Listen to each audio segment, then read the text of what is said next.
to realize. Mary and her sister Martha had just witnessed the resurrection of their brother Lazarus, who had been dead and interred in a tomb for 4 days. And in the midst of that celebration, the disciples of Jesus must have been feeling many things. They must have been feeling confusion and hope and excitement, and even some fear and anxiety.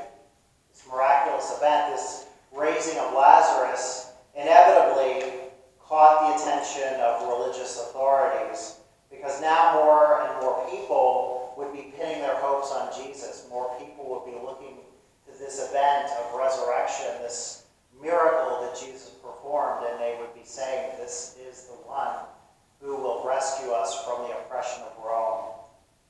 This teacher and healer from Galilee, who had already established himself as someone who repeatedly challenged and frequently confounded the religious authorities, was now doing things that placed him on the short list of people who might be fulfilling the ancient prophecies concerning a Savior, the Messiah, prophecies that had been around for generations and people were waiting for the fulfillment of. And it wouldn't be long now before Rome stepped in to silence any talk that might be circulating about a Jewish rebellion.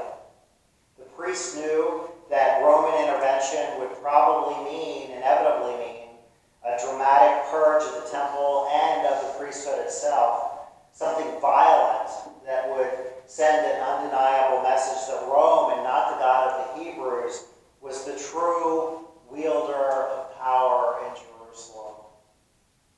The disciples knew that wherever they went from this point on, they'd be pressed by throngs of people seeking miraculous healings while looking over their shoulders all along for Roman loyalists who wanted them imprisoned, if not dead. Judas probably had some sense that Jesus had finally overstepped his boundaries and that everything was about to get real in a way that it had not been before for them. Such thoughts must have made him a bit edgy and irritable, to the point where when Mary broke the seal on an expensive bottle of ointment to anoint the feet of Jesus, he snapped at her. "What a waste," he said. He admonished her, because first of all, this was a celebration and not a funeral. They were celebrating the resurrection of Lazarus, not his death. And secondly, Jesus talked so incessantly about caring for the poor, and here was Mary hypocritically lavishing extravagant attention on this champion of the poor and the downtrodden. But Mary knew something that the other disciples might have been too anxiety-ridden to acknowledge, and Jesus knew that she knew. Mary knew that Jesus was going to suffer a painful and humiliating death as a consequence of his choice to bring Lazarus back from the grave, an act which Rome would surely interpret as a proverbial shot across the bow on behalf of the Jewish nation. Somehow, Mary knew that the only way that the nation of Israel would be spared was if Jesus were to die in place of all of God's people. So she honored this Savior, this Messiah, by anointing his feet with oil in a way that was typically reserved for those who had already died.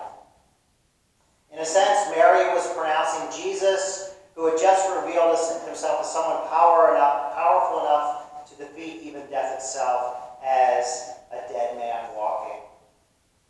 But in that moment, the disciples were not ready to hear such grim news. To acknowledge that Jesus was about to die would mean that all of their personal sacrifices were worthless, and that Rome really was more powerful than the God of Israel.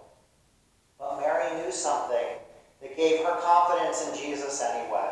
And eventually, that faithful commitment would result in her being one of the first people to whom the good news of the resurrection of Jesus would be revealed. Even in that instance, when she went to the tomb and she found it empty, and she rushed back to the other disciples to tell them this good news, the disciples admonished her, and they refused to believe what she was trying to tell them about Jesus. But Mary knew what she knew, and her faith would not be shaken. She would be like those rocks that the children brought this morning. She would be that resolved in her faith.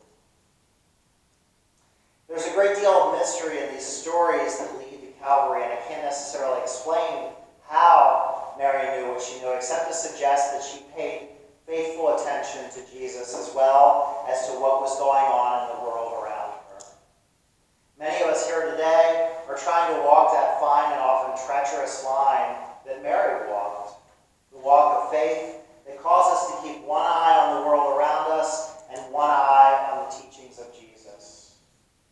Those of us who invest our hope in the meaning and mission of the church are often accused of being delusional, and admittedly, there are many instances in which it would be easier to simply walk away from our faith than to explain the meaning of Jesus' death on the cross and why that means so much to us. But like Mary, we remain dedicated to our community of faith because it constantly reminds us that the central story of our chosen path is a story of resurrection, the good news of resurrection. Like Mary, we nurture a deep understanding that there's something worthwhile in keeping stories of miraculous healings and impossible resurrections in our hearts, while the news of the day weaves a narrative of inexplicable violence and unchecked arrogance and unjust abuses and manipulations of power. Like Mary, we may in fact be pinning our hopes on something that is bound to die, but also like Mary, we have communed with a Savior who has shown us things that many would claim are impossible, and who offers us unconditional love, regardless of how foolish we may seem to those around us. So may we, as people of faith who will share the blessed cup of communion with one another today, each know the fulfillment that Mary knew when she discovered that her hopes were not so foolish after all. And may we have the grace to demonstrate Christ's patient love with those